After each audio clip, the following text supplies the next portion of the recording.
Let's take a deep dive into one of the weirdest, wildest, and potentially most promising frontiers in the science of aging and immune disease: zombie immune cells.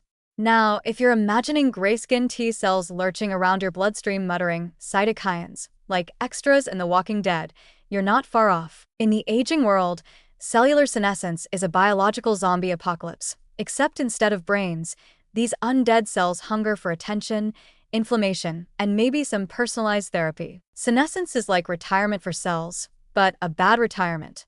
They don't die, they just stop dividing and start gossiping loudly and constantly by releasing inflammatory signals known as the SASP, senescence-associated secretory phenotype. This is the biological version of forwarding 30 angry political chain emails to everyone in your contacts list. Now, while this is already a problem in structural cells like fibroblasts, things get especially interesting when the senescence phenomenon hits your immune cells. That's right, your body's own defense squad, especially T cells and B cells, can go rogue. Instead of protecting you from viruses or bad bacteria, senescent immune cells start acting like disgruntled mall cops who refuse to retire and spend all their time yelling at teenagers for skateboarding. These senescent immune cells lose their ability to properly respond to new threats but gain a talent for creating chronic inflammation, misdirected attacks, and sheer cellular chaos. In other words, they go from bodyguards to drama queens with flamethrowers. But here's the twist: senescent immune cells might not all be evil. Just like people, not every washed-up T cell is a menace.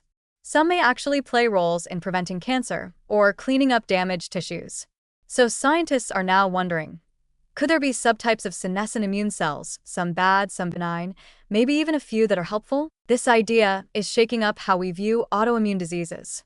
You know, those frustrating disorders like lupus, rheumatoid arthritis, and multiple sclerosis, where the immune system basically says, this body looks suspicious, better destroy it. If senescent immune cells are fueling the fire, maybe clearing out the right subtypes could dial things down without shutting off the immune system completely. Enter the techie part of the story: machine learning.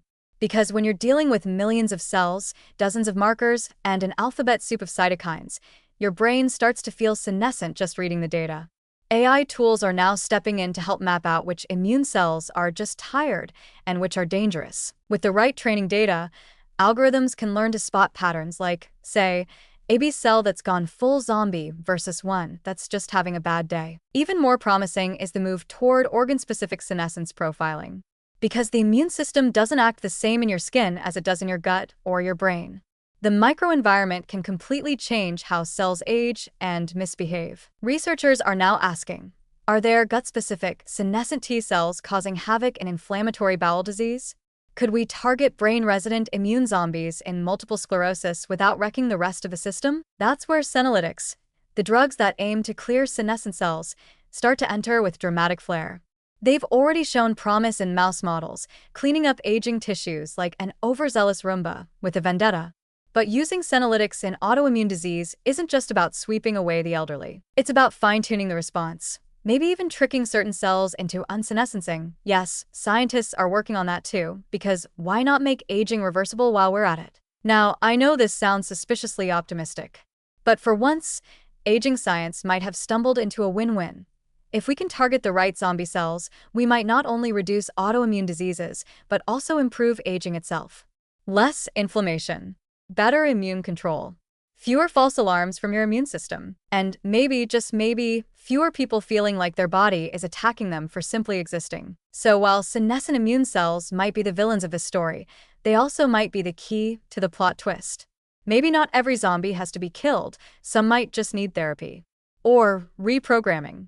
Or at least a stern talking to from an AI trained in the fine art of immune diplomacy. In the end, the goal isn't to wipe out senescence entirely. That would be like trying to fire every grumpy elder in society. It's about nuance, about building immune tolerance, fine-tuning the aging process, and maybe turning some of those immune zombies into wise elders instead of angry trolls. Because in biology, just like in politics, not all radicals need to be eliminated, some just need to be better understood.